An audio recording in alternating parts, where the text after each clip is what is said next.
Ce programme est financé par les amis et partenaires du ministère de Joyce Meyer.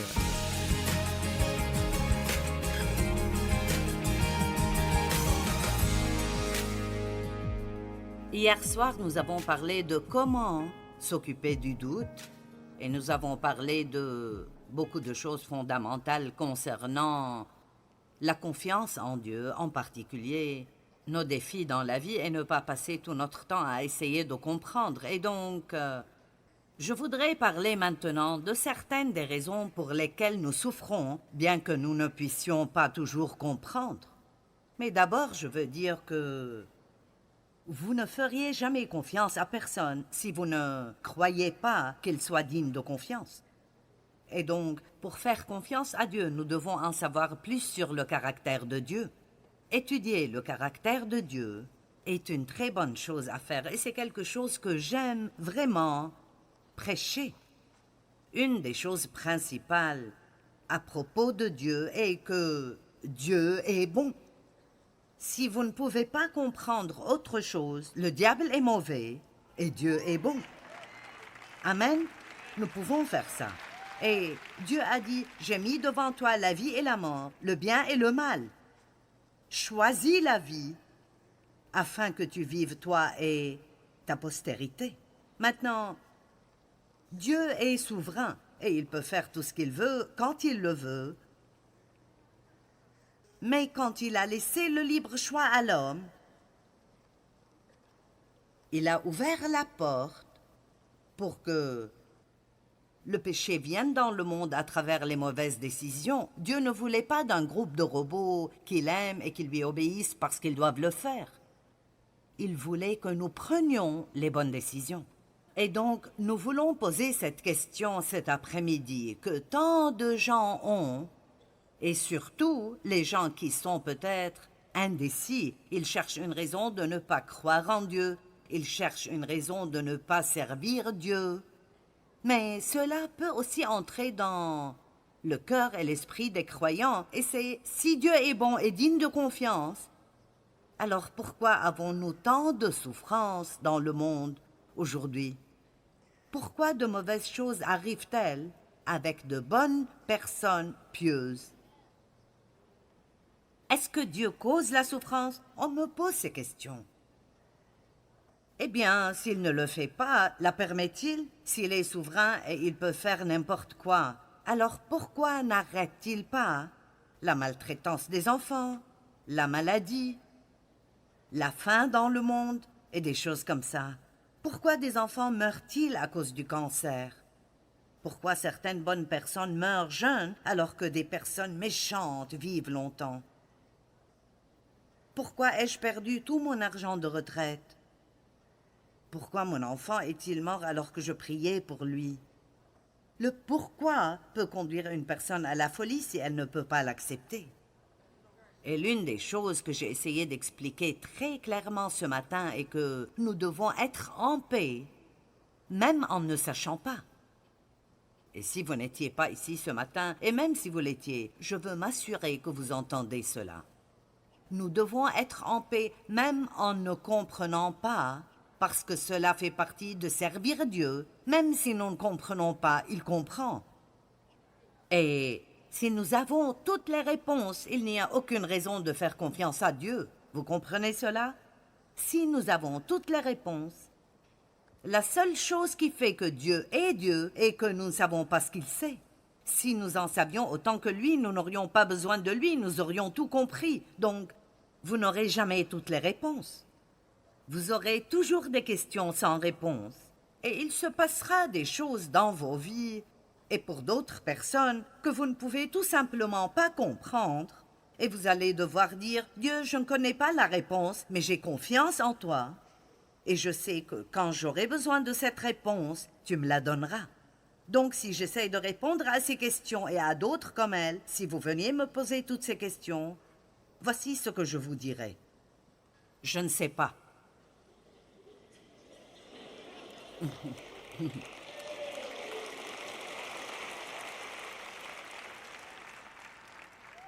Et je pense que l'une des plus grandes erreurs commises par les enseignants et les prédicateurs et d'essayer de répondre à des questions auxquelles ils ne connaissent pas la réponse, car ils pensent qu'ils doivent avoir l'air intelligents.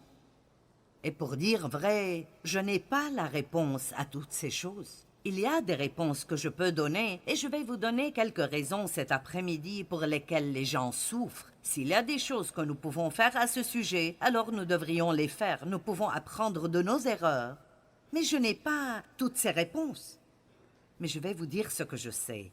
Je sais que je sais que je sais que Dieu est bon. Je le sais. Et juste parce que de mauvaises choses arrivent, ce n'est pas une invitation pour nous de blâmer Dieu. La raison pour laquelle de mauvaises choses arrivent est le péché dans le monde. Ce n'est pas nécessairement notre propre péché, cela pourrait l'être. Nous avons parfois des problèmes dans notre vie parce que nous faisons des choses stupides. Vous êtes d'accord avec moi à ce sujet? Parfois nous voulons juste... À quel point la vie serait-elle meilleure si nous ne faisions que suivre la paix? J'ai mis devant toi la vie et la mort. Choisis la vie afin que tu vives toi et ta postérité. Nous prenons de mauvaises décisions et lorsque nous rencontrons des problèmes, nous voulons que Dieu nous tire de là et s'il ne le fait pas, nous nous fâchons contre lui. Et la vérité est que nous n'avons pas fait ce qu'il nous a dit de faire. Cela ne signifie pas que nous perdons notre relation avec Dieu ou qu'il est en colère contre nous. Mais nous jetons aujourd'hui un nouveau regard sur ce que dit la Bible. Celui qui sème pour sa chair moissonnera de la chair la ruine, la corruption et la destruction, mais celui qui sème pour l'esprit moissonnera de l'esprit la vie éternelle. Dieu nous aime et cela n'est pas d'après ce que nous faisons ou ne faisons pas. Et quand nous avons des problèmes, cela fait plus mal à Dieu que ça nous fait mal. Écoutez-moi, si vous avez un enfant qui a des problèmes, j'ai entendu une déclaration intéressante. Une mère n'est jamais plus heureuse que son enfant le plus malheureux. Lorsque vos enfants souffrent, vous préférez vous en prendre à vous-même plutôt que de les regarder traverser ce qu'ils traversent, et surtout si c'est à cause de leur propre mauvais choix. Vous dites « Je veux t'ouvrir la tête et mettre la vérité en toi, et je ne sais pas pourquoi tu ne m'écoutes pas. » Mais parfois nous devons juste prendre du recul et les laisser découvrir par eux-mêmes. Et parfois, c'est ce que Dieu doit faire avec nous. Il nous dit quoi faire. Et si nous ne le faisons pas, il nous aime toujours. Mais il y a un principe à l'œuvre sur la terre, depuis la Genèse jusqu'à la fin des temps, et c'est que une bonne semence donnera un bon résultat et une mauvaise semence donnera un mauvais résultat. Alors oui, certains de nos problèmes sont le résultat de notre péché, mais quand j'ai des problèmes dans ma vie, j'ai une assez bonne relation avec Dieu pour aller vers lui et lui dire « Est-ce quelque chose que j'ai fait qui a ouvert cette porte ?» Parce que je veux apprendre. Vous savez, parfois, je peux agir stupidement et je ne sais pas que j'agis stupidement. Parfois, je fais quelque chose que Dieu a besoin de me montrer car parfois nous faisons des choses et nous les faisons si vite que nous ne réalisons même pas vraiment que nous les avons faites. Une nuit, j'avais vraiment du mal à dormir.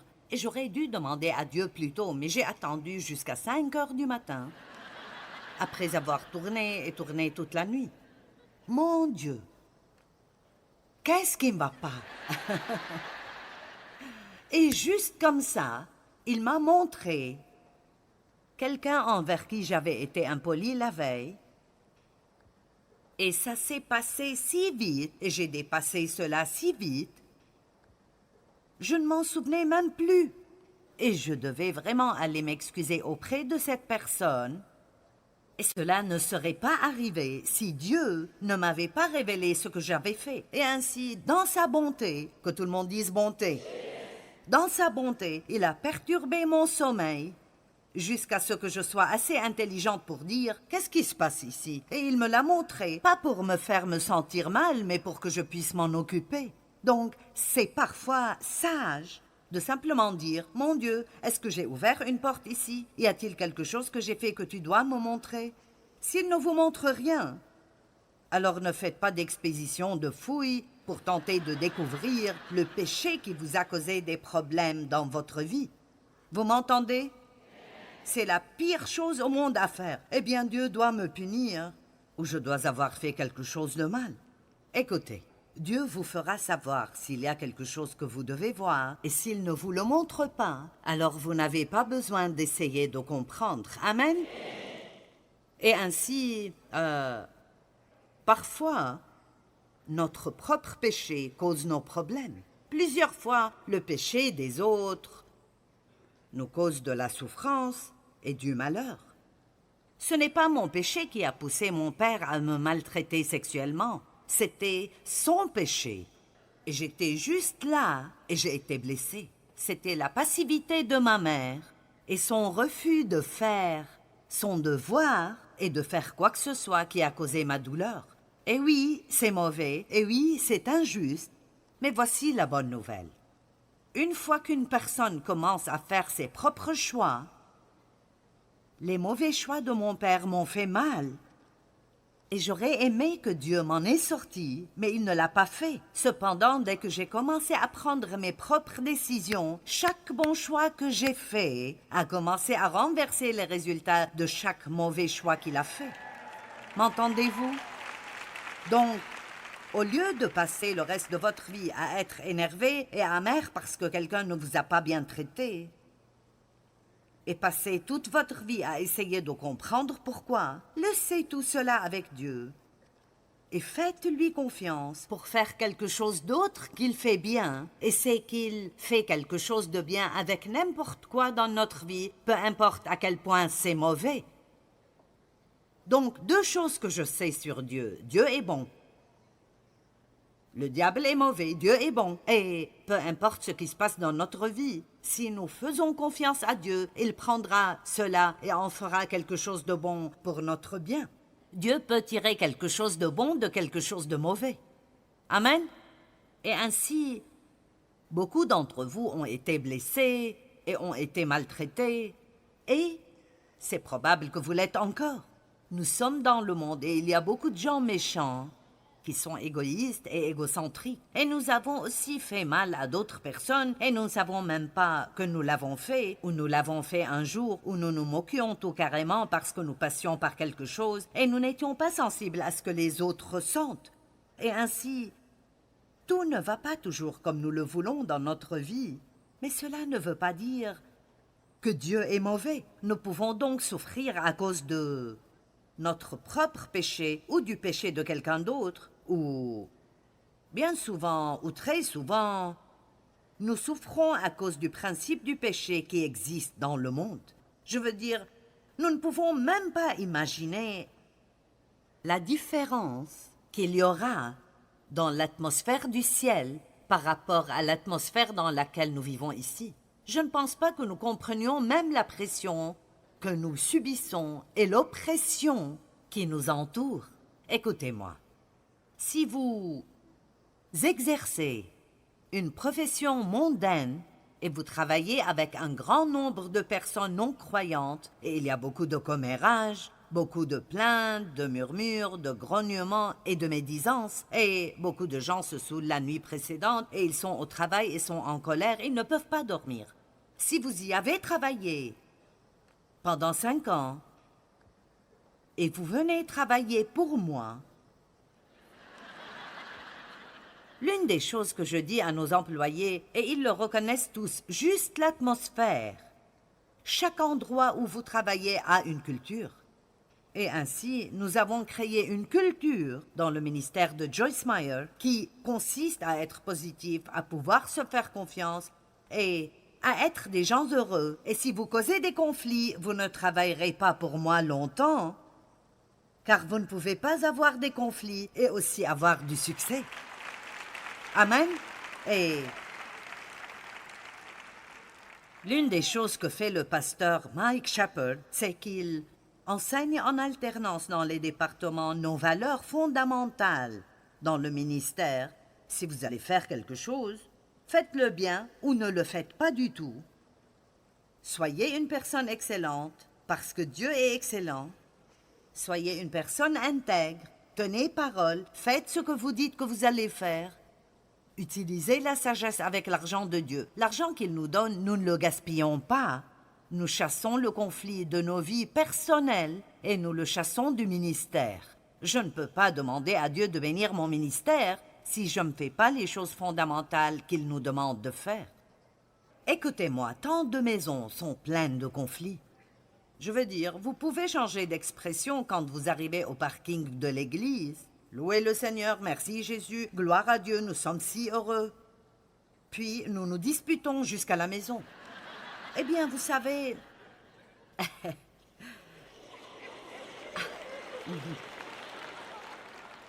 Allez, je le sais, Dave et moi le faisions tout le temps. Nous nous disputions jusqu'à l'église. Je me souviens que je m'asseyais là-bas, là où le pasteur Charles est assis. C'était mon siège à l'église où j'allais. Et je me souviens de quand je levais les mains, disant les mots sur l'écran en pensant... Si Dave pense que je vais cuisiner aujourd'hui, il se trompe royalement.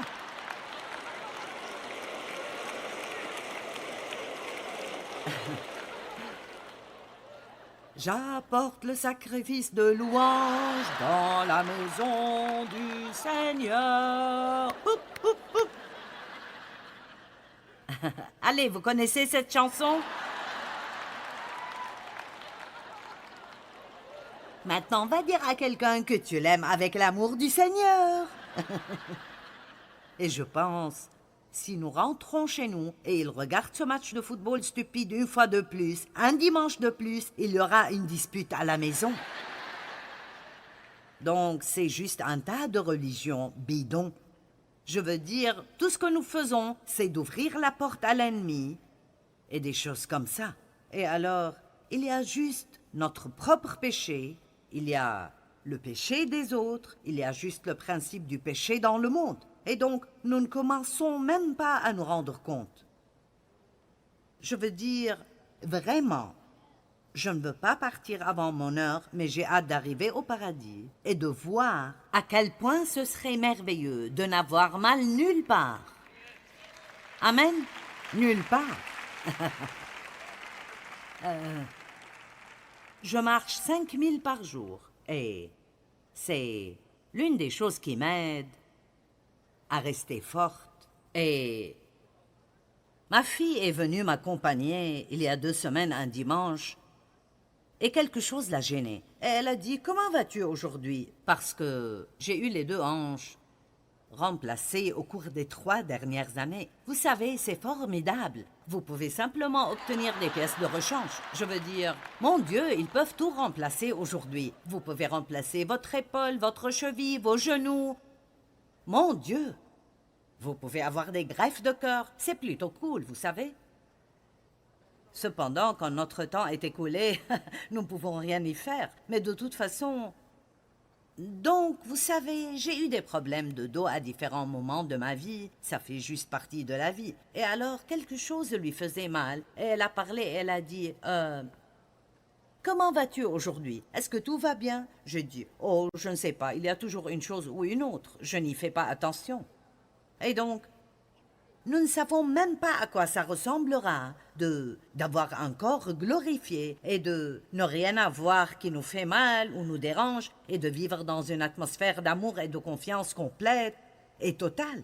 Alors, laissez-moi vous dire, c'est un peu plus difficile de vivre dans ce monde et d'être heureux que ce que nous pourrions penser parfois, simplement à cause de toutes les ordures qui nous entourent. Si vous regardez la télévision aujourd'hui, faites-le avec une télécommande dans votre main afin de pouvoir zapper tout ce qui empoisonne votre âme. Merci pour votre bonne réponse.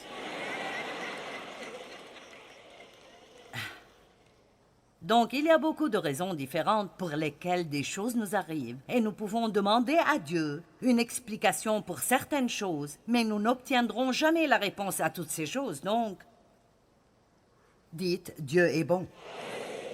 Le diable est mauvais. Et Dieu sortira le bien de n'importe quoi si on lui fait confiance.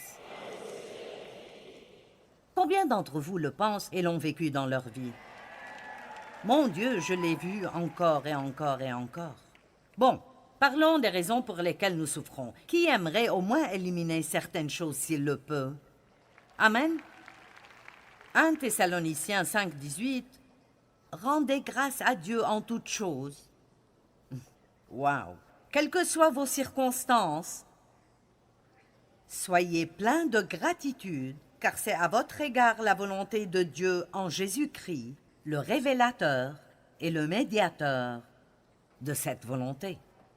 Vous savez, être reconnaissant pour ce que nous avons nous aide vraiment à traverser les moments où nous n'avons pas ce que nous aimerions avoir. Je vais le répéter. Être reconnaissant pour ce que nous avons nous aide à traverser les moments difficiles, car nous avons des besoins qui ne sont pas encore satisfaits. Nos mots de gratitude, j'ai écrit ceci et je l'ai coloré parce que je l'ai dit et ça m'a plu. Nos paroles de gratitude face à la souffrance, en particulier les souffrances injustes, sont une preuve plus forte de notre confiance en Dieu, plus que toute autre chose que je sache. Lorsque vous vivez une situation injuste, indue et cruelle, ce n'est tout simplement pas juste et vous pouvez toujours remercier Dieu ces jours-là. Sincèrement, c'est une très bonne preuve que vous avez votre confiance en Dieu.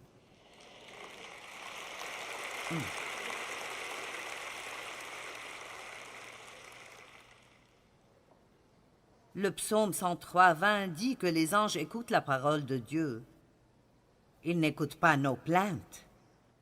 Vous avez beaucoup d'anges que vous pourriez mobiliser dans votre vie en vous plaignant beaucoup moins et en remerciant beaucoup plus. Nous sommes tous tellement plus bénis que ce que nous pensons l'être tellement de fois. Amen.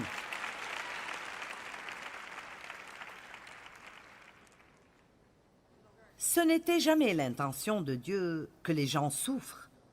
Quand il a mis Adam et Ève dans le jardin, il n'avait de grands projets que pour leur joie et leur bonjour. Ce n'est pas Dieu qui a tout gâché, ce sont les gens qui ont tout gâché. Nous devons cesser de blâmer Dieu pour des choses dont il n'est pas responsable. Ne dites jamais, quand vous avez un problème, « Seigneur, ne m'aimes-tu pas ?» Ne dites jamais cela. Dans Romains 8, il est écrit « Qui nous séparera de l'amour de Dieu que l'on trouve dans le Christ Jésus? Ni les problèmes, ni les épreuves, ni les choses injustes. Ne dites jamais « Dieu, ne m'aimes-tu pas ?» Le fait même qu'il ait envoyé Jésus mourir pour vos péchés est une preuve suffisante qu'il vous aime pour toute votre vie. Et beaucoup de gens, surtout ceux qui nous regardent à la télé, et peut-être que vous ne connaissez pas autant la Bible que ceux qui sont là. Et pour être honnête, nous sommes heureux d'être ici pour leur prêcher et leur présence est importante, mais vous êtes également important. Et l'une des raisons principales pour lesquelles je fais ça est en raison du nombre de personnes que nous pouvons aider par le biais des médias. Et je veux que vous sachiez que peu importe ce que vous vivez, Dieu vous voit, il vous connaît, il se soucie de vous. Il a un bon plan pour votre vie et Dieu n'est pas la source de vos problèmes. Le voleur, Satan, ne vient que pour tuer, voler et détruire, mais Jésus a dit « Je suis venu pour que vous puissiez jouir de votre vie et en profiter pleinement jusqu'à ce qu'elle déborde, et Dieu vous aidera si vous le lui permettez. »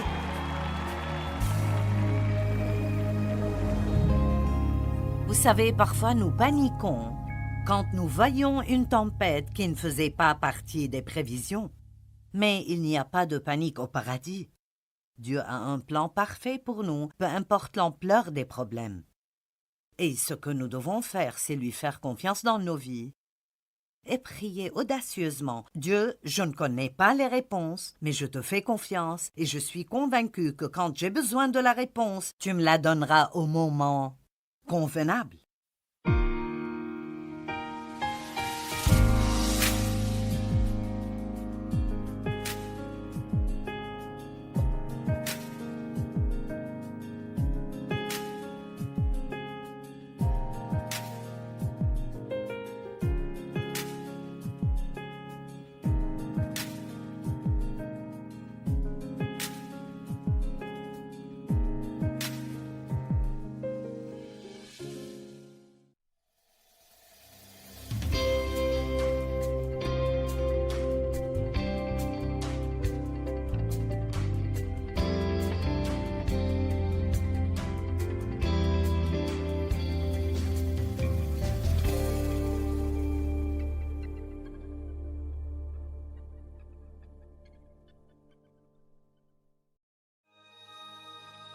Ce programme est financé par les amis et partenaires du ministère de Joyce Meyer. Quel genre de Dieu serait heureux si je souffrais injustement?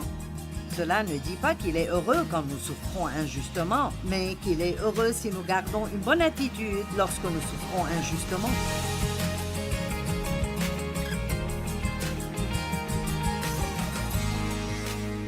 L'homme sage souffre beaucoup moins que l'insensé. Proverbes 18, 6 et 7. Je vais vous parler à propos de nos paroles. Les lèvres de l'insensé se mêlent aux querelles et sa bouche provoque les coups. Ça vaut le coup de lire ceci de nouveau. Les lèvres de l'insensé se mêlent aux querelles, commencent des disputes, causent des tensions, causent des troubles, causent des problèmes. Combien de fois, et je le blâmerai sur moi-même, combien de fois ai-je dit quelque chose de stupide et je sais que vous ne le faites pas. Et j'ai commencé une grande querelle avec quelqu'un et j'ai juste pensé après, pourquoi n'ai-je pas gardé la bouche fermée? C'est si difficile pour nous de garder la bouche fermée. Dieu nous a donné 2 oreilles et une bouche, donc nous sommes supposés écouter plus que nous parlons, mais nous avons échoué dans ceci. Proverbe 12, 18. Tels qui parlent légèrement, ceci veut dire qu'ils disent tout ce qui leur passe par la tête et ils ne pensent pas vraiment à ce qu'ils disent. Tels qui parlent légèrement blessent comme un glaive, mais la langue des sages apporte la guérison. N'est-ce pas bien? Proverbe 18, 21. La mort et la vie sont au pouvoir de la langue. Qui aime se répandre en paroles mangera les fruits qu'elles auront produits. Oh oh, je n'invente pas ceci, c'est la vérité. J'étais chrétienne pendant très longtemps et personne ne m'a jamais dit ça. Peut-être que vous avez entendu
des messages sur le pouvoir de vos paroles, mais vous avez besoin d'un petit cours de rattrapage, parce que c'est l'une des régions dans lesquelles nous avons l'un des plus grands problèmes. Nous disons juste beaucoup de choses stupides, et puis nous avons des problèmes, et nous nous mettons en colère contre Dieu.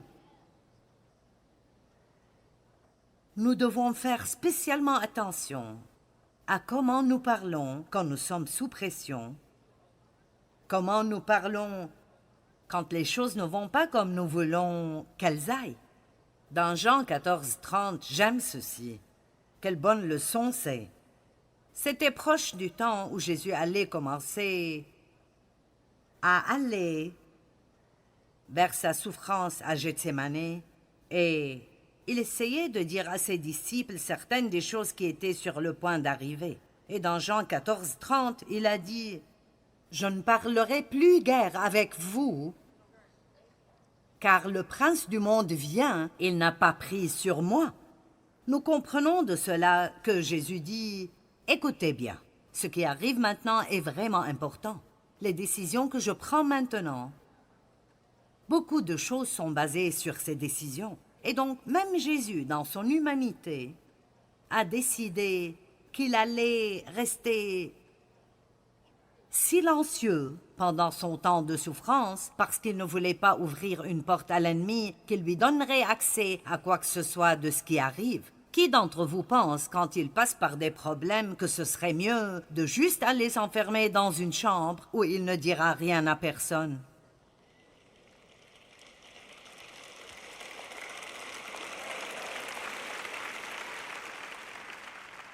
Oh, nous avons encore du temps avant de finir. Et puis j'aime cela, dans Ésaïe 53:7, il était maltraité et il s'est humilié, il s'est soumis et n'a pas dit un mot. Semblable à un agneau mené à l'abattoir, tout comme la brebis muette devant ceux qui la tondent, il n'a pas dit un mot. J'ai lu ces écritures pendant des années et je ne les comprenais pas. Mais il signifie exactement ce que ça dit. Quand Jésus était sous pression, il se taisait. Car bien qu'il fût Dieu, il était aussi un homme. Il était homme et Dieu, et c'est ainsi que la Bible le décrit, et c'est exactement ce que nous sommes. Vous êtes un homme Dieu ou une femme Dieu. Vous avez une chair humaine, mais Dieu vit en vous. Et le Saint-Esprit est en vous, vous guidant et vous dirigeant, et il est en moi me guidant et me dirigeant. Et si nous ralentissions juste un tout petit peu, et quand le Seigneur dit « tais-toi », nous nous taisions. Combien d'entre vous sont d'accord avec moi que vous pourriez changer beaucoup de choses dans votre vie si vous changiez ce que vous disiez? D'accord, alors... ce n'est pas la faute de Dieu, n'est-ce pas?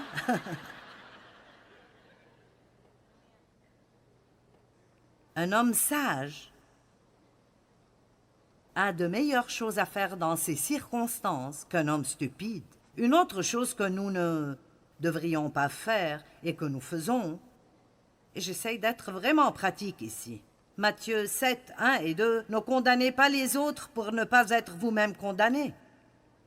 Bien, bien, bien. Quelqu'un a-t-il réussi à... je ne sais pas, quelle heure est-il? Environ 2h30. Est-ce que quelqu'un a-t-il réussi à arriver à cette heure de la journée sans juger ni critiquer personne? Je ne sais pas, vous avez peut-être déjà des opinions sur moi aujourd'hui. Et je suis ici pour essayer de vous aider. Eh bien, c'est la deuxième tenue qu'elle porte aujourd'hui. Je vais en avoir une autre ce soir, alors vous devriez revenir la voir.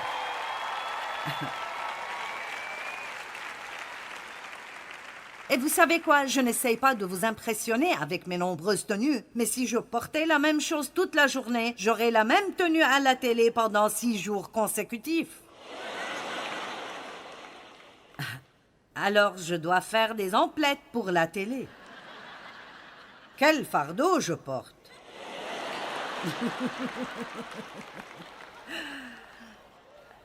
Et voici le revers de la médaille. Si vous êtes jaloux parce que j'ai plus de 2 tenues, alors Vous devriez regarder mon programme 4 fois par jour.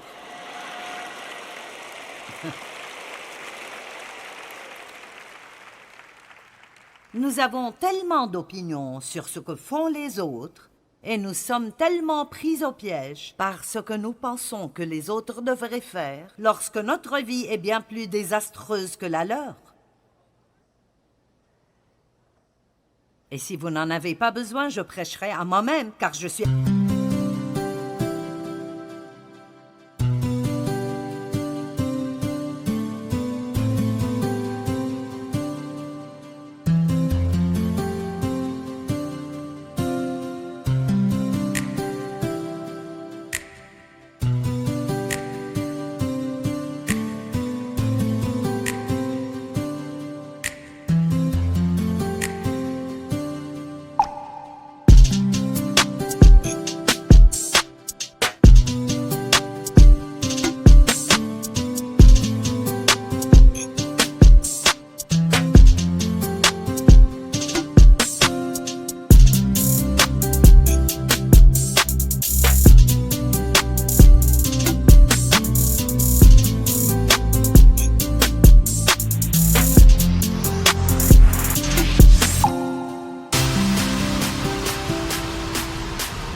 assez avisé. Ne jugez pas, ne critiquez pas et ne condamnez pas afin de ne pas être jugé, critiqué ni condamné. Ok, alors quand vous apprenez que quelqu'un a parlé de vous, mince, ça vous rend fou. Mais écoutez, est-ce qu'il sème une mauvaise graine ou est-ce qu'il récolte d'une mauvaise graine que vous avez semée dans la vie de quelqu'un d'autre? Oh. Certains d'entre vous n'ont même pas compris cela. Si nous jugeons et critiquons d'autres personnes, la Bible dit que c'est ce que nous allons recevoir. Donc, nous sommes si prompts à faire cela. Et je ne plaisantais pas quand j'ai dit « Quelqu'un est-il arrivé là aujourd'hui sans avoir déjà jugé ou critiqué personne ?» C'est probable qu'il n'y en ait pas beaucoup ici. Et donc, nous le faisons tellement que nous ne voyons même pas vraiment le problème. C'est comme si on pensait que c'est bien d'essayer de gérer la vie des autres. Eh bien, laissez-moi simplement vous dire ceci. Vous pourriez améliorer votre vie si vous vous mêliez de vos affaires.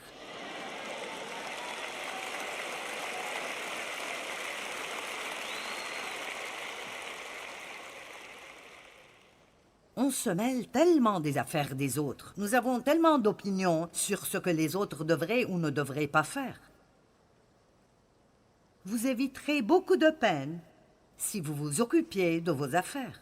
Si quelqu'un fait quelque chose de contraire à la parole de Dieu, priez pour lui et n'allez pas dire à quelqu'un d'autre ce qu'il fait. Allez, c'est juste un bon enseignement clair et biblique. Et donc, voici l'essentiel. Le diable ne cherche pas seulement une porte ouverte dans votre vie, il cherche n'importe quelle petite fissure. Et plus vous aurez l'occasion de faire des choses pour Dieu, plus votre chemin deviendra étroit.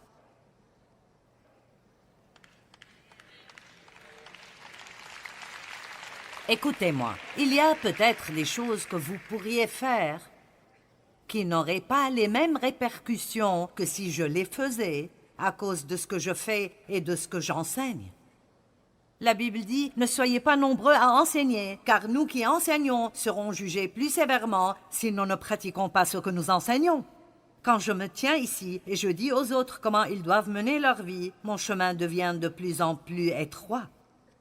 La Bible dit « Restez sur le chemin étroit qui mène à la vie et sortez du chemin qui mène à la destruction. » Une fois je murmurai devant Dieu, « Eh bien, je sens juste que mon chemin devient de plus en plus étroit. » Il a dit, « C'est vrai, il n'y a pas de place dessus pour tes bagages charnels. »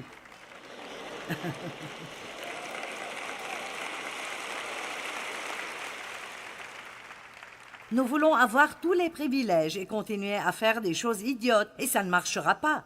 Maintenant, Dieu nous aime toujours. Il nous aime. Mais néanmoins, un parent qui nous aime ne nous laissera pas faire toutes sortes de choses loufoques sans apporter de corrections dans notre vie.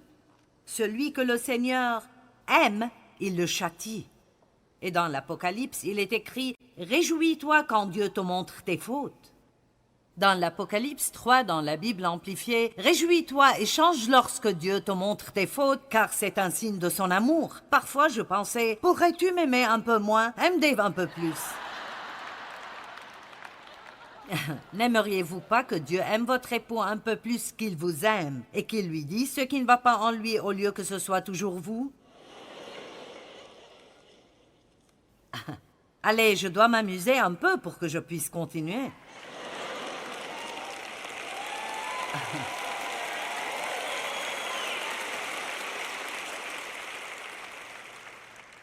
Ne jugez pas, ne critiquez pas et ne condamnez pas pour ne pas être jugé, critiqué et condamné. Car vous serez jugé, critiqué et condamné vous-même de la manière dont vous aurez jugé, critiqué et condamné autrui, et on vous appliquera la mesure dont vous vous serez servi pour mesurer les autres.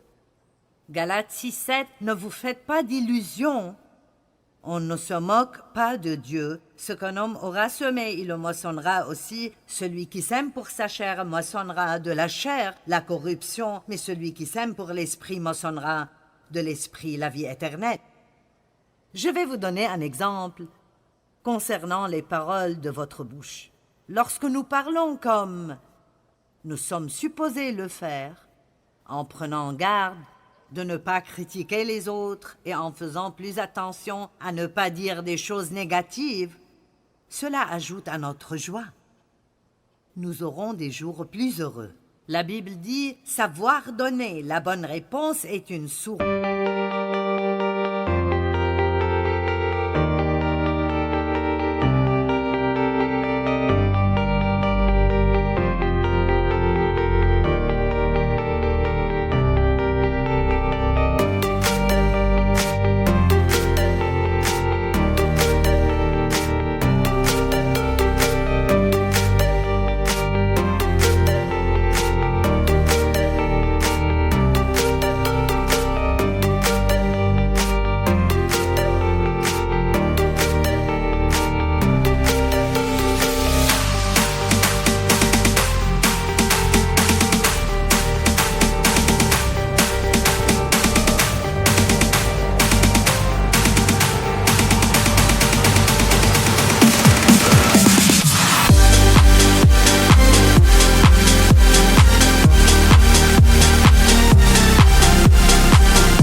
source de joie. Et je crois aussi que parfois, lorsque des personnes sont déprimées, elles passent une mauvaise journée, elles se sentent mal en point, elles se disent « je ne sais pas ce qui ne va pas, je me sens lourd ». Cela est dû à la façon dont nous parlons. Allez, n'allez pas à l'église le dimanche, puis vous asseoir au déjeuner le lundi et dire des ragots sur tout le monde au bureau, puis rentrer à la maison et être heureux.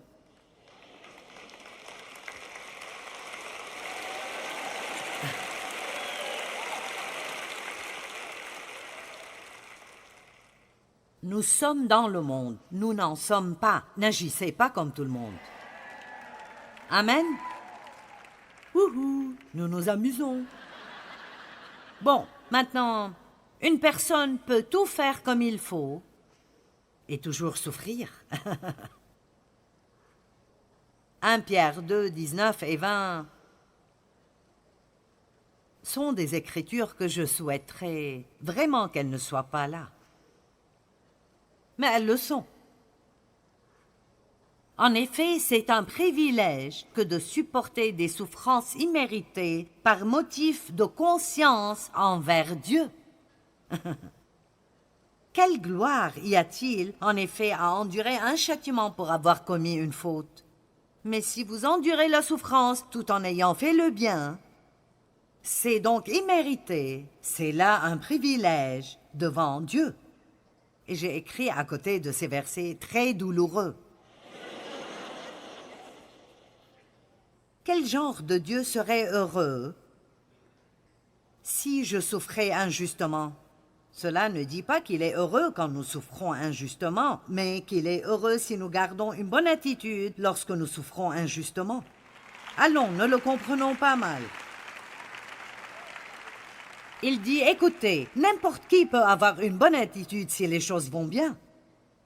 Mais quand vous souffrez, quand vous faites bien, quand vous vous comportez aussi bien que possible et vous êtes celui qui sert Dieu, et vous faites des offrandes, et vous marchez dans le fruit de l'esprit, vous aidez d'autres personnes, et de mauvaises choses vous arrivent, Dieu est content si, même pendant ces temps, nous gardons une bonne attitude et nous restons calmes. Je vais vous dire quelque chose que j'ai appris il y a longtemps, et je pense que cela figurerait en haut de la liste des choses que Dieu m'a donné de dire aux gens que j'estime importantes et très utiles. Galates dit « Faisons le bien sans nous décourager, car au moment opportun, nous récolterons si nous persévérons. » Et nous ne savons pas quand est le moment opportun, c'est le moment que Dieu pense être le meilleur moment dans notre vie. Et il y a des moments où Dieu laissera les choses aller plus longtemps que nous ne le voudrions, pour quelque raison. Vous savez, il fait quelque chose en nous ou en quelqu'un d'autre. Mais écoutez bien ce que je vais dire. Lorsque vous pouvez continuer à faire ce qui est juste, alors que vous n'obtenez pas encore le bon résultat, vous grandissez spirituellement.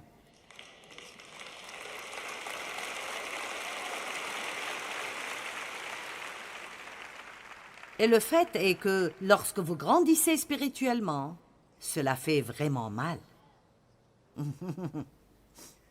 Amen. Beaucoup de choses peuvent nous faire nous sentir bien, mais réellement, elles ne nous aident peut-être pas beaucoup. Mais parfois, lorsque vous traversez des choses vraiment très difficiles, des choses comme le pasteur Charles et sa famille ont vécu, des choses comme celles que vous ou moi avons vécues, même si vous faites confiance à Dieu, vous pouvez avoir une douleur dans votre âme et vous sentez parfois que vous ne pouvez pas la supporter. Et je me suis rendu compte que c'est presque comme si je pouvais sentir que je creusais plus profondément dans mon âme pour que Dieu vienne y habiter.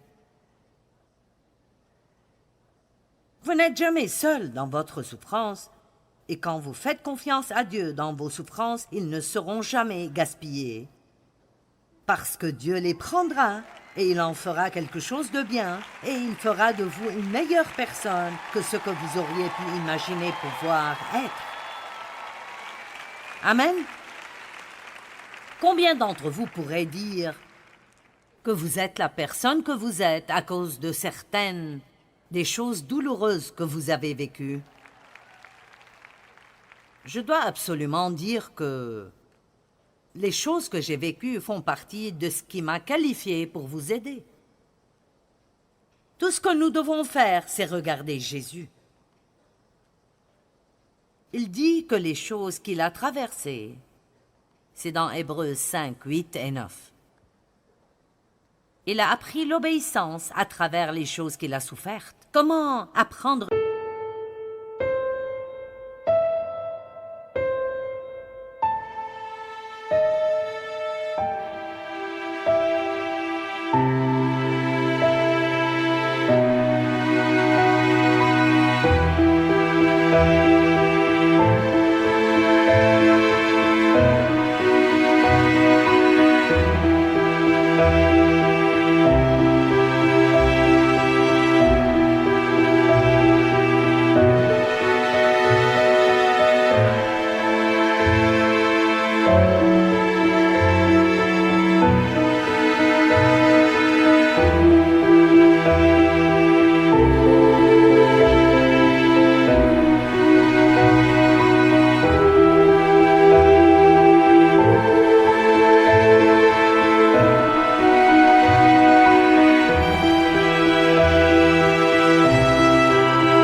l'obéissance quand vous n'êtes jamais désobéissant? Eh bien, il a appris le coût de l'obéissance. Et vous savez, l'obéissance coûte cher. Lorsque vous faites la bonne chose quand vous n'aimez pas cela, il y a une douleur là, et nous le faisons parce que nous aimons Dieu. La récompense peut venir plus tard, mais pour le moment, je fais ce qui est difficile parce que j'aime Dieu. Dans la Bible amplifiée, Hébreux 5, 8 et 9, il est dit qu'il a appris l'obéissance à travers les choses qu'il a souffertes et que son expérience l'a équipé. Notre expérience nous équipe. Son expérience l'a équipé pour devenir l'auteur et la source de notre salut. J'ai prêché un message plus tôt cette année et je l'ai vraiment apprécié, appelé la valeur de l'expérience. Si ce n'est rien d'autre, ce que vous vivez actuellement vous donne de l'expérience. C'est quelque chose que vous pourrez garder et que personne ne pourra jamais vous enlever.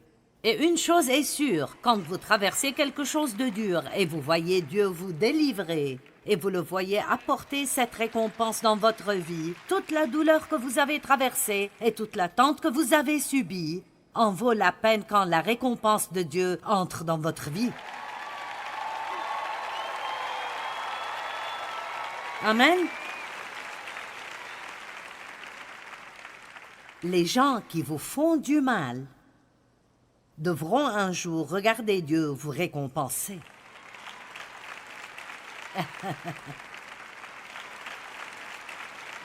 Amen.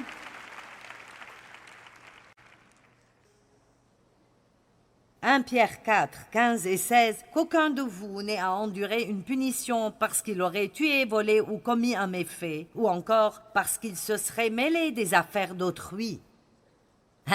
Vous pensiez que j'inventais cela, c'est ici dans la Bible. Occupez-vous de vos oignons. Maintenant, vous savez ce que je trouve intéressant, c'est que tout à coup, nous parlions d'assassins, de voleurs et de criminels, et dans la même phrase, il est maintenant question de ne pas se mêler des affaires d'autrui. Attends une minute, Jésus, ce n'est pas un gros problème. Oui, je parle peut-être des autres. Et je devrais me mêler un peu plus de mes propres affaires. Mais je n'ai tué personne, je n'ai pas volé au supermarché. Je suis une bonne personne. Non, il met tout dans la même phrase. L'une des erreurs que nous avons commises dans l'Église est que nous avons des péchés, et puis nous avons des péchés acceptables.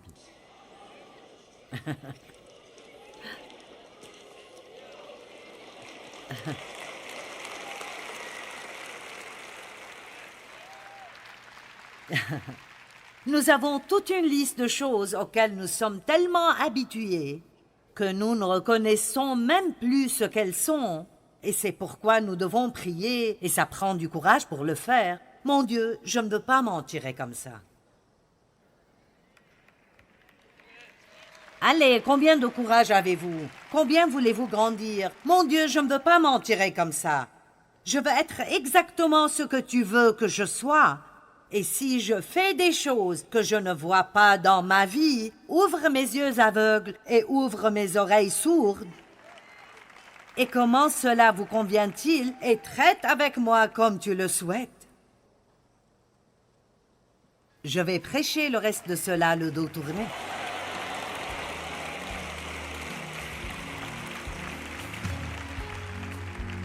Traite-moi comme tu le voudras, mais ne me laisse pas m'en tirer avec des bêtises. Vous savez, parfois nous paniquons quand nous voyons une tempête qui ne faisait pas partie des prévisions. Mais il n'y a pas de panique au paradis. Dieu a un plan parfait pour nous, peu importe l'ampleur des problèmes. Et ce que nous devons faire, c'est lui faire confiance dans nos vies et prier audacieusement. Dieu, je ne connais pas les réponses, mais je te fais confiance et je suis convaincu que quand j'ai besoin de la réponse, tu me la donneras au moment convenable.